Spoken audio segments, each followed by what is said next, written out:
कुर्ता पाजामा पहनकर इसलिए नहीं आया कि अभी रेडी नहीं हुआ है। बात को थोड़ा सा बना लिया।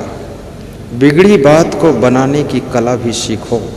अपने घर की इज्जत बनाने की कला भी सीखो। कोई घर की समस्या हो तो बाहर उसका प्रचार मत करो। हर बात को किताबों में मत छापो और हर बात को हर आदमी से मत कहो। अपने दिल की बात उन्हीं से कहो जो लोग उसको अपने तक रोक सकते हैं। शिक्षक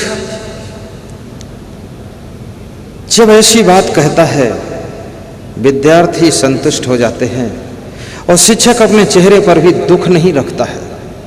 जैसे रोज हंसता हुआ पढ़ाता था उसी तरह से पढ़ा रहा है। विद्यार्थियों को फील नहीं होने देता है कि हमारे घर में कुछ खटर पटर हुई है। कितने लोगों का ऐसा स्वभाव होता है, घर में थोड़ा सा खटर पटर हो जाए तो दुकान पर जब बैठते हैं वहां भी उसका प्रभाव दिखाई देता है। बिजनेस में जाएंगे वहां भी उसका प्रभाव, ऑफिस में पहुंचेंगे वहां भी प्रभाव। ये सब प्रभाव से बचिए। घर की समस्या के प्रभाव को घर ही में छोड़ दीजिए और बाहर जहां कार्य करने के लिए तत्पर हुए हो, हंसते और मुस्कुराते हुए उस कार्य को सफल बनाइए। क्योंकि घर समस्या तो खत्म हो जाएगी शाम तक, लेकिन बाहर का कार्य अगर बिगड़ गया तो फिर वर्षों तक वो नहीं सुधरेगा। इसलिए घर की समस्या को बाहर तक मत ले जाइए। थोड़ा जोर से भी ताली बजाया करो।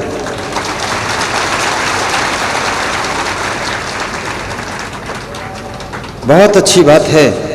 अभी फौहारे भी चलने वाले हैं, चिंता मत करना। आपके ऊपर फौहारे छोड़े जाएंगे। मेरे ऊपर तो कोई फौहारा नहीं है, केवल आपके प्रेम का फौहारा ही हमें ठंडा करता है।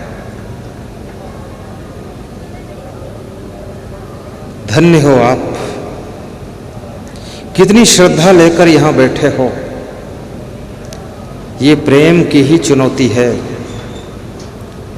पोथी पढ़ी पढ़ी जग मुआ, पंडित हुआ न कोय। 2.5 अक्षर प्रेम का पढ़े सो पंडित हो। आज रात में यहां देखने लायक करिश्मा था। सारे लोग जिसको जहां जगह मिली, किसी के पास बिछौना है, किसी के पास कम बिछौना है, कोई अपने घर से कुछ लाया है, कोई यहीं से कुछ चटाई वटाई बिछा लिया है। पूरे कैंप में लोग आराम कर रहे थे। सबको देख करके आने वाले आगंतुक अतिथियों को भी तसल्ली हो जाती थी कि इसी में कहीं हम भी एडजस्ट हो जाएंगे, सब ठीक है। ये मेला है, यहाँ किसी को रूम न मिले, ज़्यादा अच्छा बिस्तर न मिले, घबराना मत। यहाँ तो छिपरा मैया की धूल में ही लेट जाना और गुरुदेव के चरणों की धूल पड़ी है, कहीं कुछ बिछा करके सो जाना, इसी मंडप में भी सो जाना। और यहाँ अन्न क्षेत्र भी बहुत विशाल चल रहा है।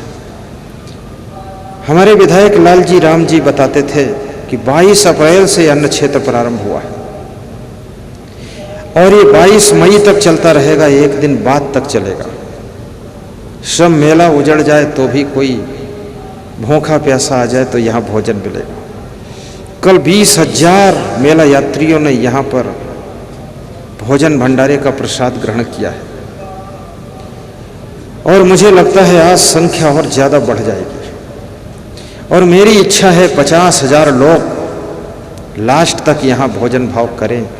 और यहाँ तो ऐसे ऐसे दानी मानी आ रहे हैं, तुम सुनोगे तो दंग रह जाओगे। लोग कहते हैं उत्तर प्रदेश कैसा प्रदेश है। मैं कहता हूँ उत्तर प्रदेश भी अच्छा प्रदेश है। उत्तर प्रदेश से हमारे एक भक्त आए हैं, हर्षित वर्मा जी, जिनको गुजरात में पटेल कहते हैं, यहाँ पाटीदार कहते हैं, वहाँ वर्मा लिखते हैं वो लोग। DCM एक ट्रक वहीं से राशन भरकर लाए हैं बाराबंकी से और कह रहे थे सब राशन शुद्ध लाया हूं और यहां भंडारा करूंगा। कल 17 तारीख को उनकी तरफ से पूरा भंडारा होगा। आप देखोगे तो छोटा सा बच्चा है, कोई उम्र भी ज्यादा नहीं। अगर वो बच्चा यहां हो तो इधर आ जाए। है बच्चा? रात में 1 बजे पहुंचे हैं। हर्षित पटेल हैं, पॉलिटिक्स में भी सेवा करते हैं और मेरे परम भक्त हैं। बचपन में ही गुरु नाम ले लिया था। उन्होंने पूछा, गुरुदेव इस साल का क्या लक्ष्य है? मैंने कहा, सिंहस्थ कुंभ में अन्न क्षेत्र चलेगा भंडारा। बोले मेरा नाम लिख लो, 1 दिन का भंडारा मैं पूरा करूंगा। तो मैंने कहा शुरू में कर दो। मैंने कहा शुरू में कर दो, कम खर्चा होगा। बोले लास्ट में करूंगा, ज्यादा खर्चा होगा, ठीक रहेगा।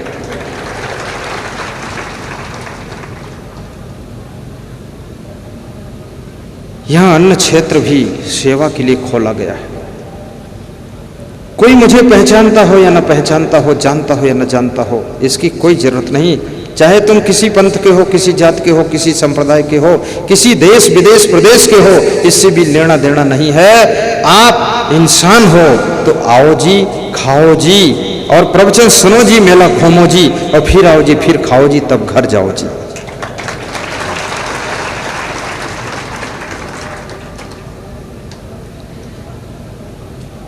मेरे से एक सज्जन कह रहे थे कि आपके यहाँ तो बिल्ला उल्ला पास वास कुछ मिलता ही नहीं है।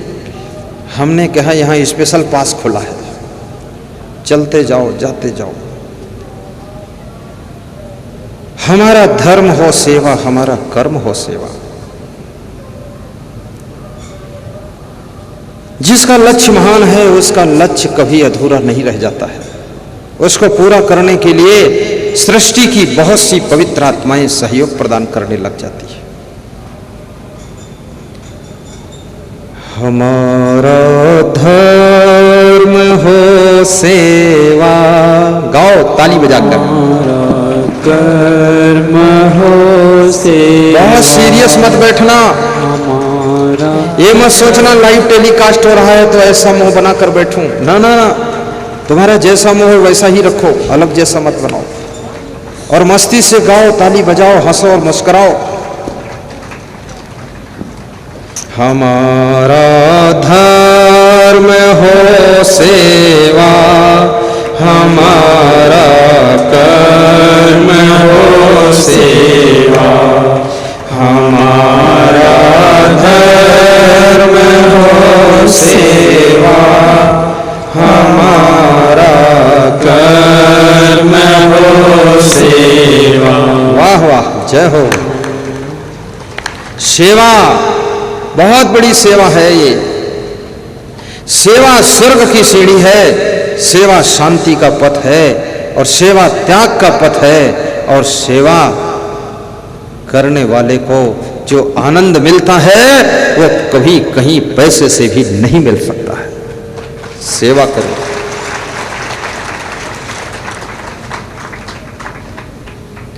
हमारा धर्म हो सेवा, हमारा कर्म हो सेवा, हमारा धर्म हो सेवा, हमारा कर्म हो सेवा।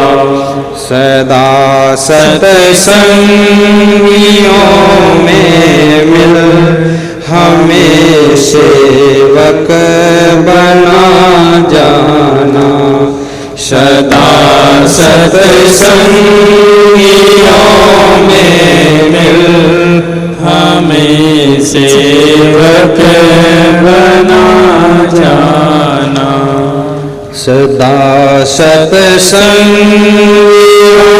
में मिल हमें सेवक बना जाना। हमें सेवक बना जाना। हमारे ध्यान में आकर प्रभु जी आँखों में बस जाना।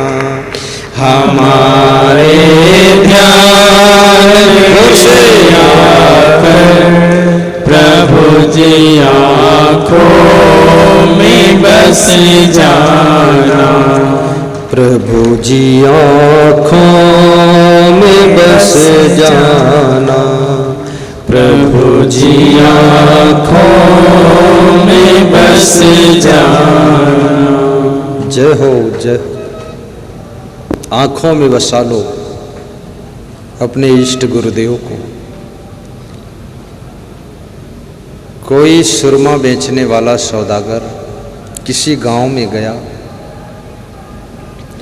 और सुरमा बेचने की आवाज़ लगाया कि सुरमा ले लो सुरमा। सुरमा आँखों में लगाया जाता था, अब तो बहुत कम लोग सुरमा लगाते हैं। तो उसका सुरमा बिका नहीं, एक भी शीशी नहीं बिकी। तो सौदागर बड़बड़ाता हुआ जा रहा था, ये गांव मनुष्यों का है कि जानवरों का है, क्योंकि जानवर सुरमा नहीं लगाते हैं, इसमें कोई सुरमा ही नहीं लगाया, कोई लिया ही नहीं मेरा सुरमा। तो एक महिला ने उसके शब्दों को सुना और रोका, कहा रुको बाबा इधर आओ, हमारे गांव को जानवर मत कहना, हमारा गांव बहुत महान लोगों का है। बोले तो सुरमा क्यों नहीं बिका मेरा सुरमा, एक दो शीशी तो बिकना चाहिए। तो उस महिला ने कहा ये गांव पूरा भक्त है, गुरु का भक्त है, भगवान का भक्त है, और सबकी आंखों में भगवान बसे हैं, गुरु बसे हैं। अब आंख में इतनी जगह खाली नहीं है कि आपका सुरमा लगाया जा सके, इसलिए सुरमा यहाँ नहीं बिकेगा। आंखों में बसा लो गुरुदेव को। इसलिए मीरा भजन गाती थी, बसो मेरे नैनन में नंदलाल। ये छोटी सी आंखें बड़े से संसार को बसाने की सामर्थ्य रखती है। ये छोटी सी आंखें बड़ी सी दुनिया को देख लेती हैं, और आंखों का बड़ा निराला खेल है। प्रेम की दृष्टि, भाव की दृष्टि, सेवा की दृष्टि, गुस्सा की दृष्टि, क्रोध की दृष्टि, लोभ की दृष्टि। मैं तो ये सोचता हूँ ये सिंहस्थ कुंभ बहुत सार्थक कुंभ है। कई लोगों का सामान गिरा है, मोबाइल गिरे हैं, सब मिल गए हैं, अनाउंस हुआ है और लोगों को प्राप्त हो गए। और कई लोगों का पर्स गिर गया है, वो भी मिला है। कितने लोग ईमानदार हैं, कितने लोग वफादार हैं।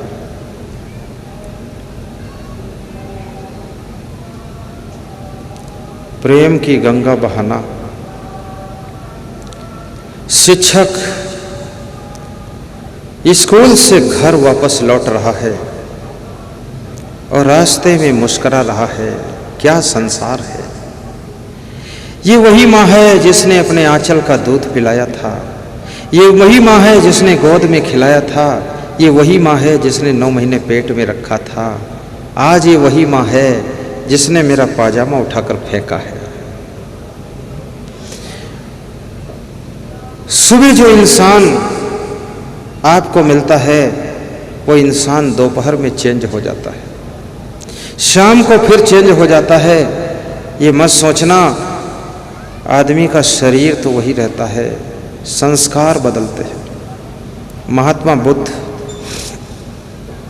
को प्यास लगी थी, उन्होंने अपने शिष्य आनंद से कहा कमंडल लेकर जाओ, पास में छोटी सी नदी है, वहाँ से पानी भरकर लाओ और मुझे पिलाओ। महात्मा बुद्ध का प्रमुख शिष्य आनंद था, आनंद उसका नाम था। आनंद कमंडल लेकर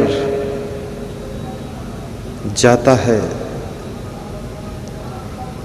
उसी समय नदी में कोई बैलगाड़ी इधर से उधर क्रॉस करती है, पानी गंदा हो जाता है।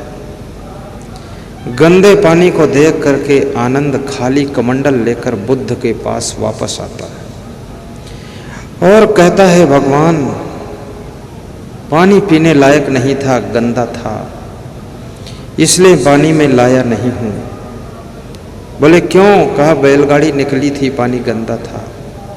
बुद्ध ने कहा आनंद फिर जाओ और पानी लेकर आओ, प्यास बहुत जोर से लगी।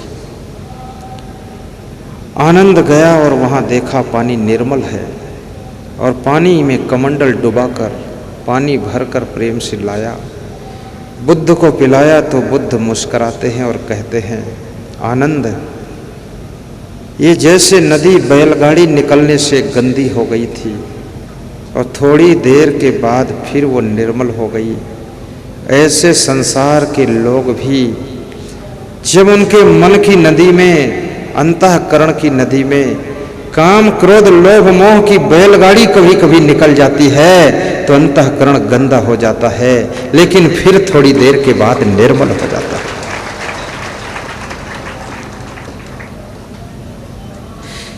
महात्मा बुद्ध उदाहरण देकर समझाते थे। इसलिए कोई आदमी कभी नाराज हो जाए तो ये मत समझना कि बेकार आदमी है।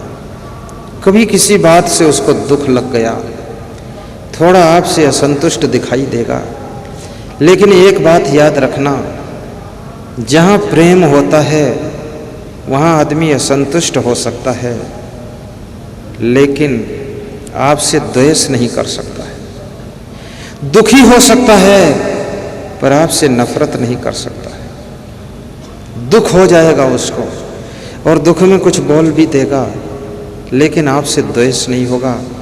यदि उसको द्वेष हो जाए तो समझ लेना अभी तक जो प्रेम कर रहा था वो प्रेम करने का ढोंग कर रहा था, प्रेम नहीं था, बल्कि वो कामना और वासना की पूर्ति के लिए प्रेम कर रहा था। प्रेम में द्वेष नहीं होता है, दुख तो हो सकता है, प्रेम में रोना तो हो सकता है, लेकिन प्रेम में क्रोध ये नहीं आता है।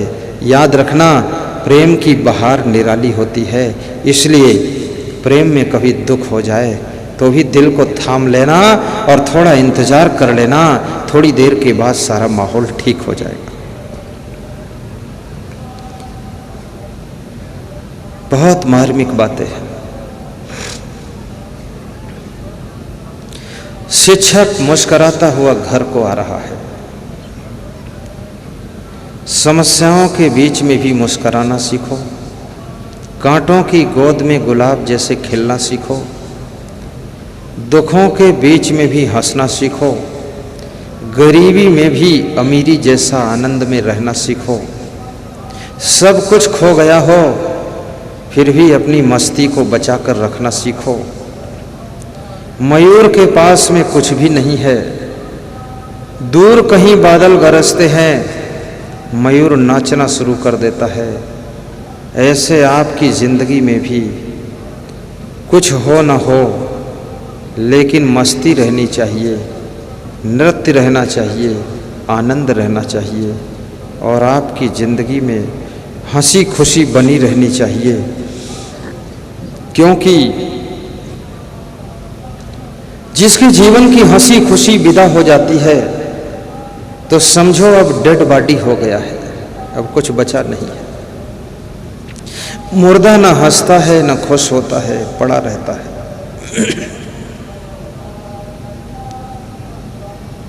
हंसते रहो ये जिंदगी बेकार न हो जाए, सपने में किसी जीव का अपकार न हो जाए। हंसते रहो ये जिंदगी बेकार न हो जाए, बेकार न हो जाए। हंसते रहो ये जिंदगी बेकार न हो जाए, बेकार न हो जाए। सपने में किसी जीव का अपकार न हो जाए, सपने में किसी जीव का अपकार न हो जाए। हंसते रहो ये जिंदगी बेकार न हो जाए, बेकार न हो जाए। हंसते रहो ये जिंदगी बेकार न हो जाए, बेकार न हो जाए। प्रसन्न रहने का अभ्यास कीजिए।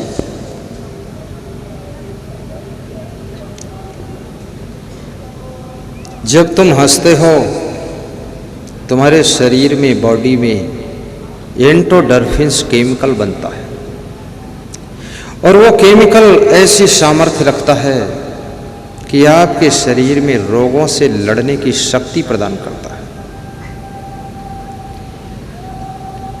और पैदल भी चला करो,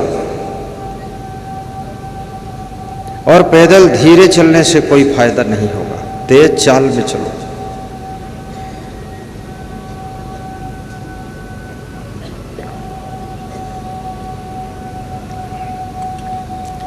सुबह शाम गरम गरम पानी आधा आधा लीटर पी लिया करो।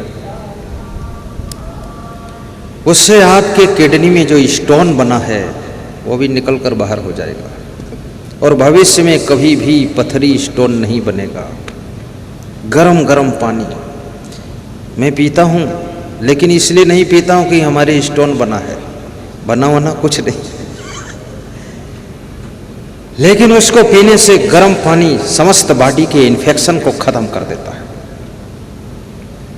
बॉडी के जहर को खत्म करता है, अंदर पॉइजन बनता है इसमें। इसलिए गर्म पानी पिया करो और फिर दिन में ठंडा पानी भी पियो, लेकिन ज़्यादा चिल्ड वाटर मत पियो। चाय कम से कम पियो, दिन भर में 2 चाय बस।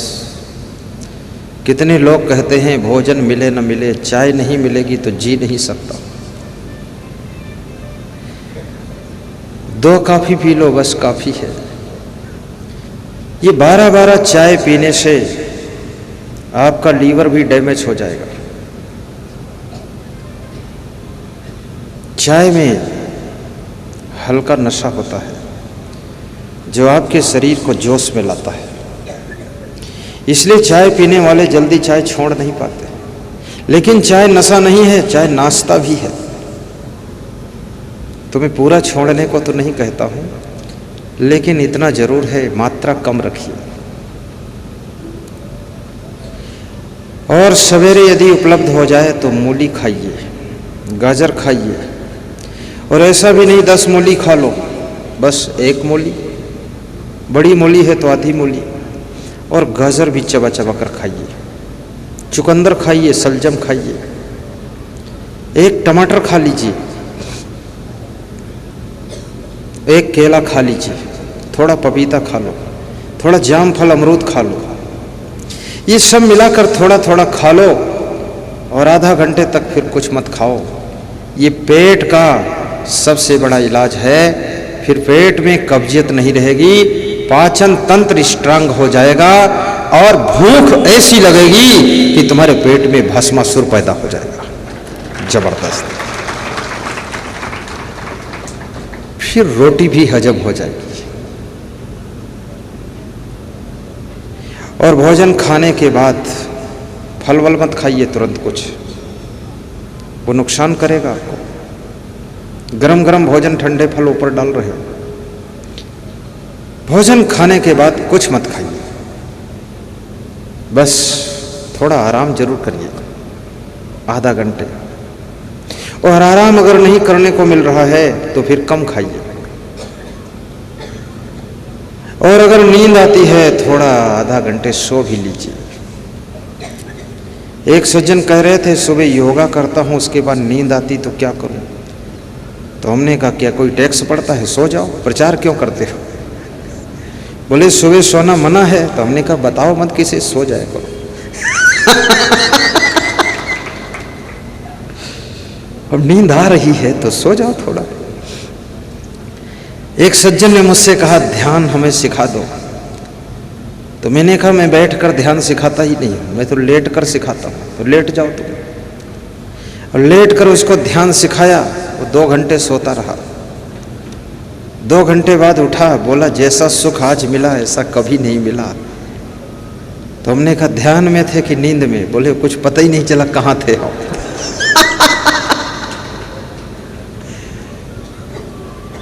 जब वास्तव में ध्यान लगेगा तो तुम गहरी नींद में डूब जाओ।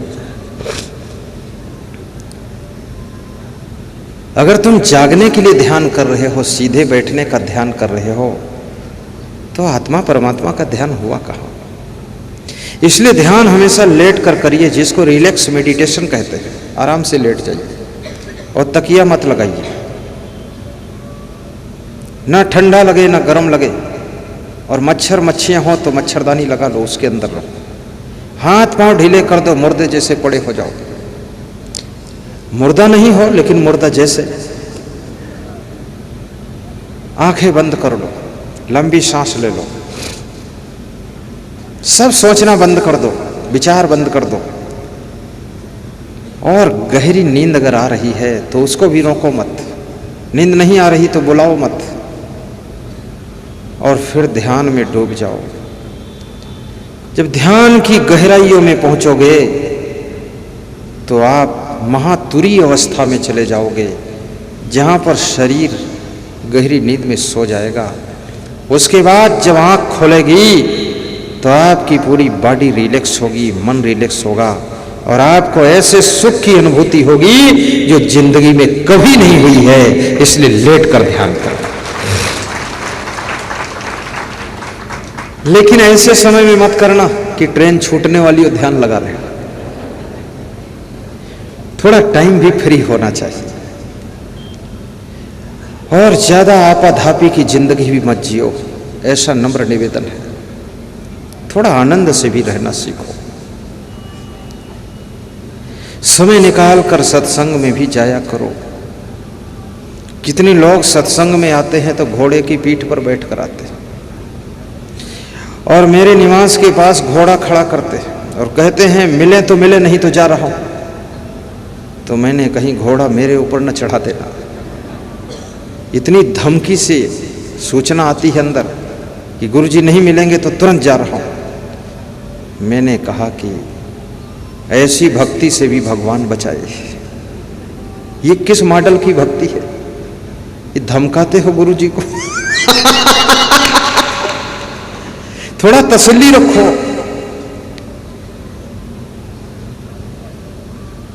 गुरु के साधना, स्वाध्याय और विश्राम का टाइम भी देखो।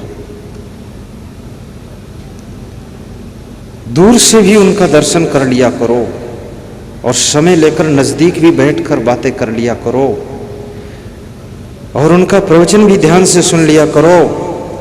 अभी यहाँ उत्तर प्रदेश से बहुत भक्त आए हुए हैं, छत्तीसगढ़ से बहुत भक्त आए हैं, गुजरात महाराष्ट्र से आए हैं, बिहार झारखंड हिमाचल से आए हैं, मध्य प्रदेश से तो सबसे ज्यादा आए हैं और सबकी इच्छा है कि मैं आपसे मिलूंगा, बात करूंगा।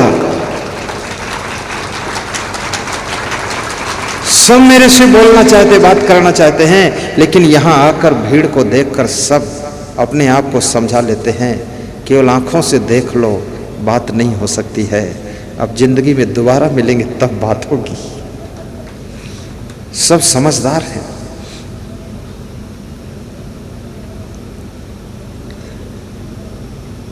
धन्य हो आप, धन्य है आपका प्रेम, धन्य है यहां विराजे हुए लोग और जिन्होंने बहुत बड़ा दान दिया है। इस सिंहस्थ कुंभ में कैंप लगाने के लिए उनको व्यास गादी बहुत बहुत धन्यवाद दे रही है, क्योंकि ये कार्यक्रम बहुत बड़ी धनराशि से संपन्न हो रहा है। बहुत बड़ी व्यवस्था इसमें लगी है और मैं तो ये सोचता हूं जहां लाखों भक्तों की आस्था लग जाती है वहां पर व्यवस्था अपने आप फिर खड़ी हो जाती है।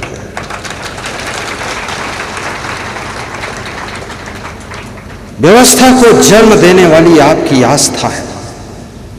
जहां आस्था है वहां व्यवस्था है, नाश्ता है, रास्ता है।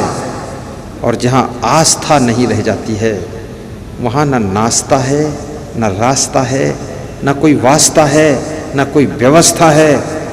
वहां तो सब लहड़म पहाड़म अल्लम जल्लम। हर श्रद्धालु अपनी अपनी आस्था से व्यवस्था जमा रहा है। कितने लोग मेरे लिए पानी की बोतल ले आते हैं कि आप पी लेना, मेरा ख्याल भी करते फल ले आते हैं। और कितने लोग पूछते हैं कुछ चाहिए तो आप बता दो, मार्केट जा रहा हूं। कुछ लोग फूल माला रोज लाते हैं। सेवा में जिसको जितना अवसर मिल जाए उतना ज्यादा उसका भाग्य है। मैं सबको आशीर्वाद देता हूं और शिक्षक की कहानी जहां रुकी है वहां से फिर आगे बढ़ाता हूं। शिक्षक रास्ते में लौट रहा था ना, इसलिए थोड़ा टाइम तो लगेगा लौटने में, इसलिए बीच में दूसरी बात करता रहा। मैं कोई स्टोरी कहता हूं, मेरा स्टोरी कहने का भी ढंग भी सबसे अलग रहता है।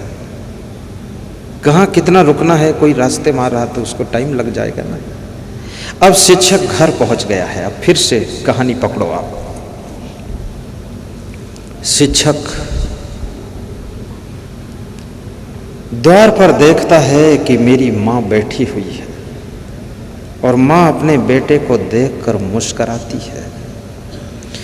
जो माँ अपने बेटे को देख करके मधुर मधुर मुस्करा ना सके, उस माँ के अंदर माँ के गुण कम है, अन्यथा अपना बेटा सबको अच्छा लगता है।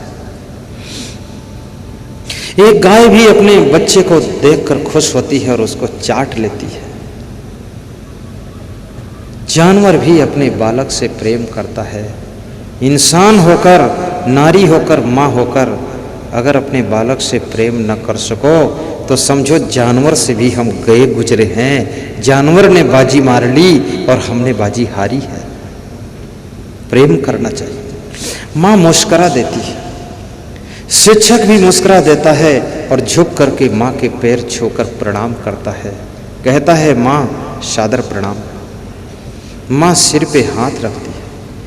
याद रखना, दो दिलों के बीच में कोई अनबन भी हो गई हो तो भी प्रणाम बंद मत करना, आशीर्वाद देना मत बंद करना। दो चीज़ें आपके जीवन में सदैव रहना चाहिए। छोटों को आशीर्वाद दीजिए और अपने से बड़ों को धन्यवाद दीजिए। जिस घर में आशीर्वाद और धन्यवाद की परंपरा है उस घर में कभी वाद विवाद नहीं होता है। और आज हिंदुस्तान नहीं, पूरे विश्व के अंदर धन्यवाद और आशीर्वाद की परंपरा कमजोर होती जा रही है। इसलिए घर घर में वाद विवाद बढ़ता चला जा रहा है। धन्यवाद और आशीर्वाद को बढ़ावा दीजिए, वाद विवाद को खत्म कर दीजिए। सपोज आपकी पत्नी ने किसी रोज बहुत अच्छा भोजन बनाया तो उसको धन्यवाद दे दो कि भोजन बहुत अच्छा है, लेकिन रोज रोज किसी को धन्यवाद भी मत देना, अन्यथा धन्यवाद सुनने की आदत बन जाएगी तो रोज खुराक पूरी भी नहीं कर पाओगे। कभी कभी इंजेक्शन लगाना। और कभी आपके पति ने कुछ नया काम किया, बड़ा काम किया है तो अपने पति को भी धन्यवाद दो। अपने बेटे को आशीर्वाद दो, लाड़ी को आशीर्वाद दो, बहू को, शिष्यों को आशीर्वाद दो। शिष्य लोग गुरु को धन्यवाद दें, धन्य हो गुरुदेव, जीवन को निर्माण कर दिया। आप न मिलते तो न जाने कहाँ कहाँ नौकरी करता, मजदूरी करता, कहाँ कहाँ दुकान खोलकर पान ठेला चलाता कि खुद ही ठेलम ठेला हो जाता। क्या दशा दुर्दशा होती। आपकी शरण में छोटी सी सेवा करके शुद्ध भोजन, शुद्ध कपड़े पहन रहा हूँ, साधना कर रहा हूँ, आत्मा का कल्याण भी हो रहा है। गुरुदेव धन्य हो। आप जिनको जिनको नहीं मिले हैं वे सब आत्माएं भटक रही हैं, क्या दशा हो रही है।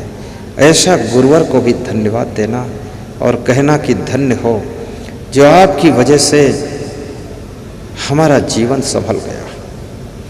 जिसमें मैं कभी कभी अपने गुरुदेव पूज्य श्री क्षमा देव जी को धन्यवाद देता हूँ और विशेष धन्यवाद देता हूँ। अपने छोटे गुरु गुरुमन देव को भी धन्यवाद देता हूँ। हमारे गुरुदेव गुरुमन देव आज आश्रम से चल चुके हैं, रात तक आ जाएंगे और कल आपको यहाँ दर्शन भी देंगे।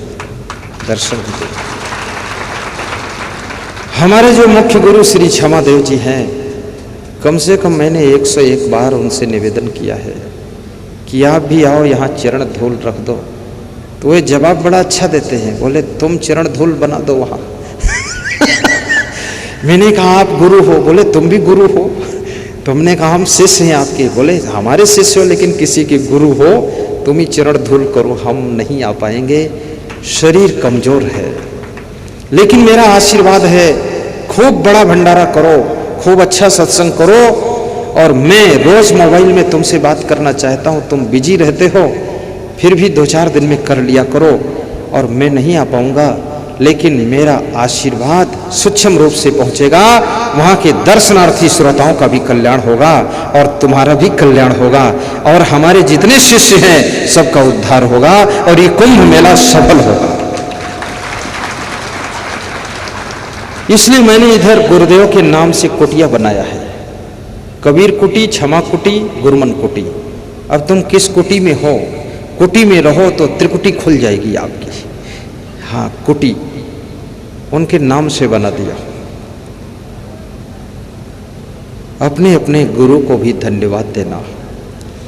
किसी के प्रवचन से जीवन आपका सुधर रहा है, उनको भी धन्यवाद देना। किसी के सानिध्य से आपका स्वभाव अच्छा हो गया है, उसको भी धन्यवाद देना। किसी के सहयोग से बिजनेस में आपने टॉप किया है, उसको भी धन्यवाद देना। और किसी के सहयोग से जिंदगी में कहीं भी कोई राहत मिली है तो धन्यवाद देने को मत भूलना।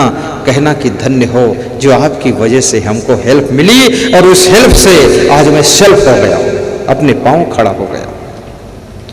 हमारा जो जो भक्त लोग प्रोग्राम कराते, मैं उनको भी धन्यवाद देता हूं कि धन्य हो आप सबको धन्यवाद है।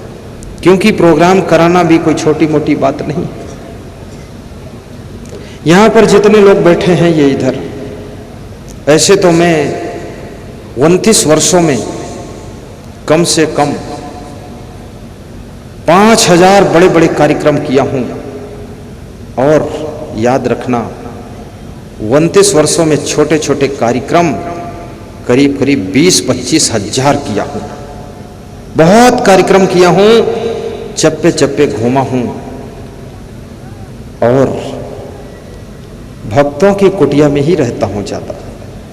लोग मुझसे पूछे आप मेन किस आश्रम में रहते हो, तो हमने कहा हम तो भक्तों की कुटिया में ही रहते हैं। बोले आपको मिलने आऊं तो कहाँ आऊं? हमने कहा जहां मैं हूं तहां आ जाओ। बोले आश्रम पर मिलो, तो हमने कहा आश्रम मिलेगा, हम तो मिलेंगे नहीं। तो बोले आश्रम से क्या लेना देना? तो हमने कहा मुझसे लेना देना है तो आ जाओ भक्तों के यहाँ। बोले वहाँ का एड्रेस कहाँ ढूंढूं?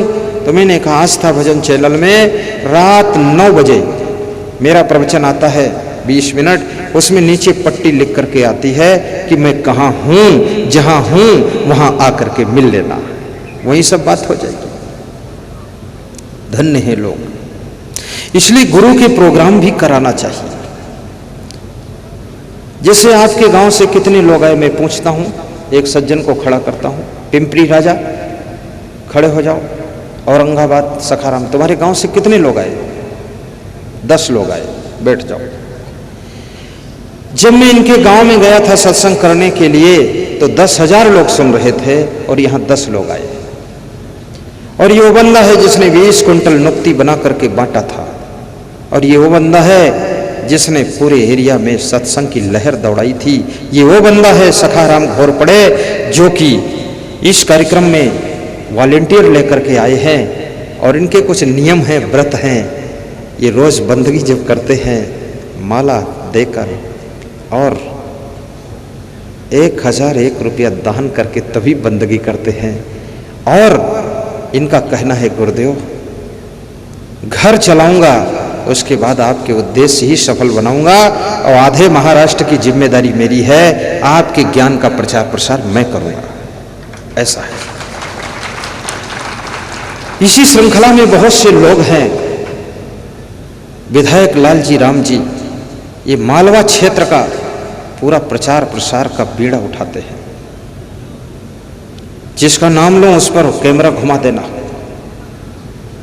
और इसमें बैठे हुए हमारे जितने भक्त हैं ये जजमान और नीचे भी और इसके अंदर भी छिपे हुए लोग, बहुत से लोग तो ऐसे हैं कि बीचों बीच में छिप के बैठते हैं ताकि गुरुदेव देख ना पाए।